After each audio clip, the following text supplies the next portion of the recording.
Richard Jefferson. You know who Richard Jefferson is? My guy 24, so just bear with him here. Yeah, he played with Brian Cleveland. Yeah, okay, he played with Brian Cleveland. But his better years was with the Nets, right? For the Nets, he averaged about 22 points. So he was talking about him averaging 22 points, okay? And when he averaged 22 points, he was about 8th in the league in scoring.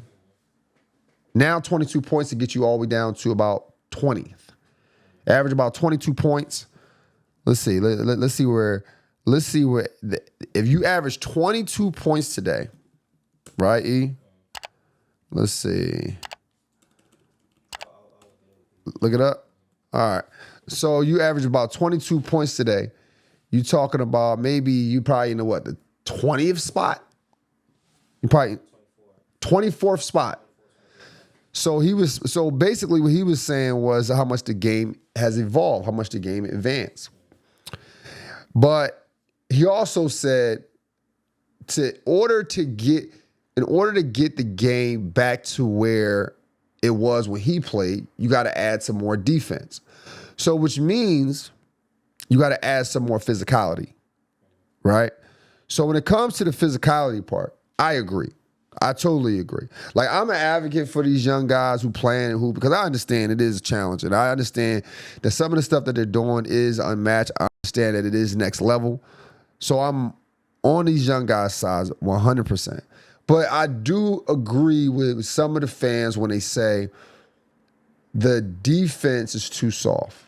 And I agree. And it's not because of the players are soft. Like, I think these are professional athletes. These guys can adapt.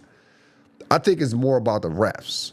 The referees got to allow some of this stuff to play out. Like, there was a time when a coach would yell out, "Good no call." Because sometimes, like, yeah, you might have fouled him, but it was like a soft foul. I'm not calling that, bro. Like, for instance, like if a kid goes to the basket and you might get it might be a ticky-tack foul, but he overdo it and fall. Good no call. Don't call that. He got to finish that anyway. Good no call. They don't have that no more in the NBA. They don't have the no call ref. Like, yeah, he fouled you, but you still should have finished it. You hear what I'm saying? So it's a little different. So I definitely agree with Richard Jefferson when it comes to that. But this doesn't mean the players aren't good. Like, a lot of fans like to align with that. Oh, it's not like it was back in the day, so the players aren't good. It's easier for the players. Nah. These dudes is taking some crazy shots and hitting some crazy shots. These dudes is coming down, pulling up some crazy shots and hitting some crazy shots. So I'm not going to sit there and say, oh, if the guys who averaging 35 points right now, if they played in Richard Jefferson era, they'd be averaging 18. Nah. I say they'll adjust. They'll do exactly what they've been doing. They'll figure out another way. The thing about the evolution of basketball right now is not only about being able to have skills with the basketball, it's also about IQ. The IQ. Yes, these guys are going to the line a lot, but that's because they learned how to manipulate the refs. That's the 90s, 2000s, they didn't learn that. They didn't figure that out. They just called it the Jordan rule and kept it going. They didn't say, well, what's Jordan doing? How's he getting these fouls? Nobody tried to mimic it. James Harden started it, and then guys like SGA mimic it. Jalen Brunson started to mimic it. Luka Doncic mimic it. Guys start to learn and pick up stuff. So I don't think that if these guys played in the 90s, it'd be that much different. I think it'd be a culture shock if some of them had the exact same game that these guys have, right? Like, you get, and we'll talk about, you think about some of the, like a Chet Holmgren, a Wemby. A Wemby at 7'5", Wemby 7'5", playing in 2002. Who's stopping him? Who's stopping those moves? What center is coming out there and getting busy with him? Now, don't get me wrong. he'll have some problems too. He'll have some problems too. He'll have some issues too. But he'll also he'll also give his problems as well.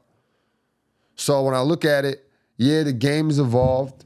I do think it needs to be more physical. I do think the refs need to let it be more physical, but that doesn't mean the players aren't good. That doesn't mean the players can't score or won't score. Doesn't mean that. Yeah, the score may go down, may decrease to a certain extent, but that won't mean they're not superstars. They'll still be superstars.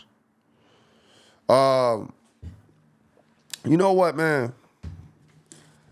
Here's the thing, bro.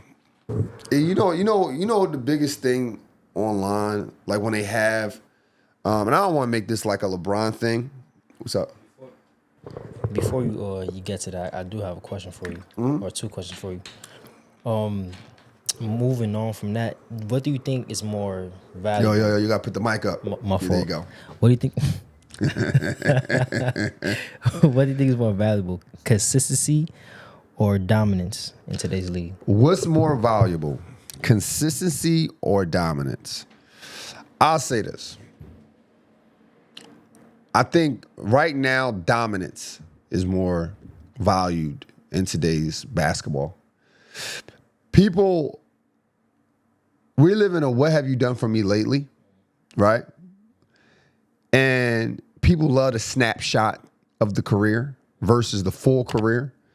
So you'll have a guy who's flourishing in the moment, and all of a sudden he's compared to a guy's resume. Maxey. You know, I get it, he played for the Sixers, but he's not Allen Iverson yet. Let's slow down. You're making some tough shots. You're making some good shots. You know, he can ball. He's nice. I like him. Not Allen Iverson yet. Or a team can be doing good, and we start writing the star off.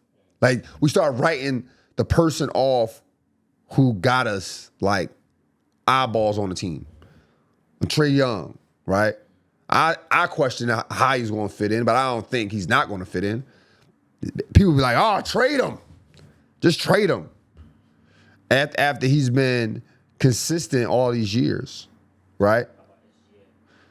SGA, he's right again. Like right now, like see, here's the thing with the NBA.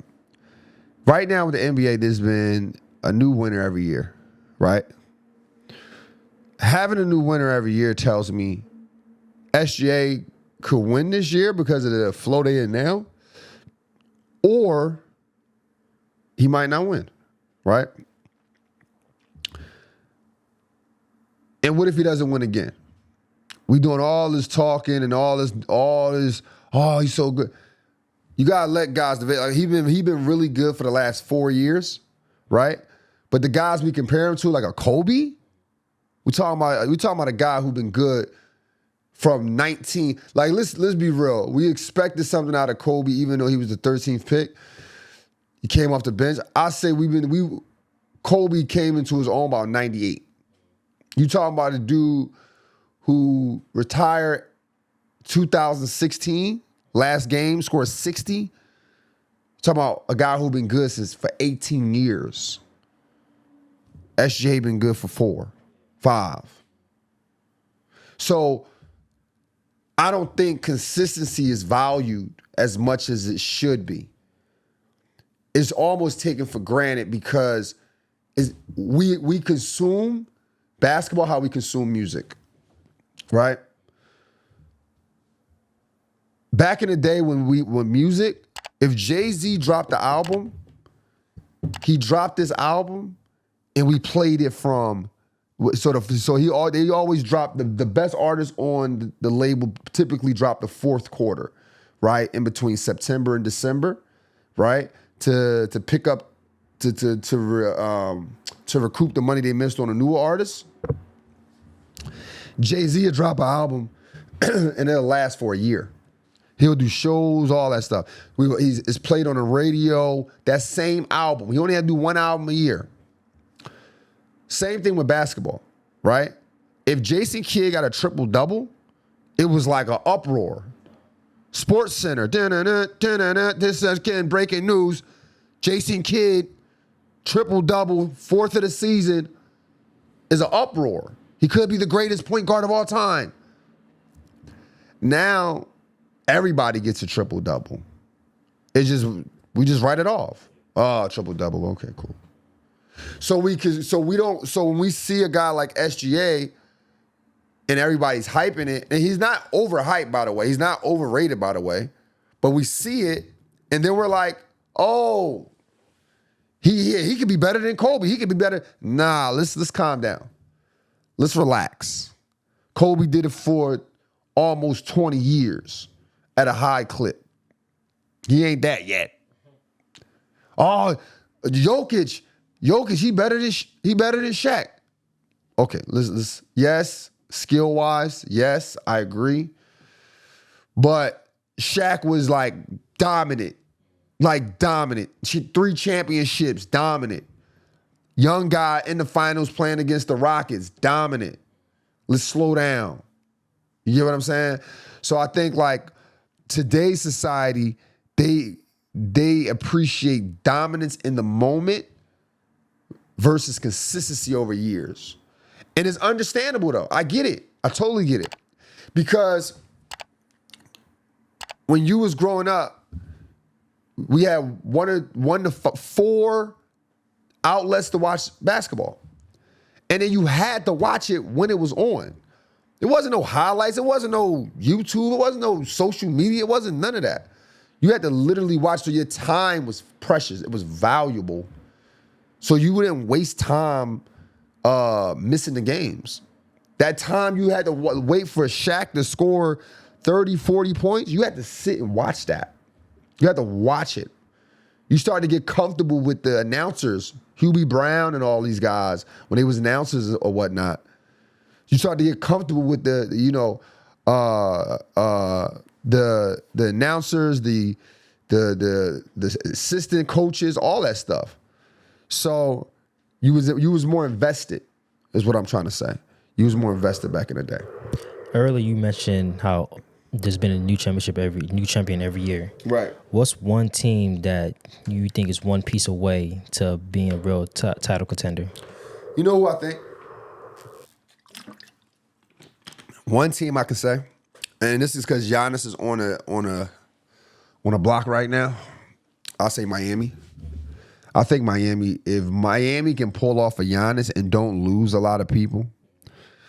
Like even keeping Ware would be still good. I mean, obviously being Bam, Harrow, Powell, Wiggins, that core right there with Giannis. I feel like you gotta give up one of those pieces for Giannis. You might have to give up Ware. I give up what's my man name? Hakic. What's his name? Jaime Jaquez. Yeah, Jaquez. I give up him. I give up them two and some draft picks to make it happen right now. You got Wiggins. He's been in the league for a while. Bam. Miami needs something right now. I give something up. You know what I mean? But I think right. So right now, Miami is what? Where they at in the standings right now? Yeah, let me know. Let me know where Miami at. I think they're like 10th or something like that. But they're like tied with like 3 other teams. Miami's currently 9th in the standings. 9th in the standings. 1 game behind 7th. So the 7th and 8th seed are tied. Yeah. I think if you get Giannis to Miami, there'll be a serious team. There'll be a serious team for sure.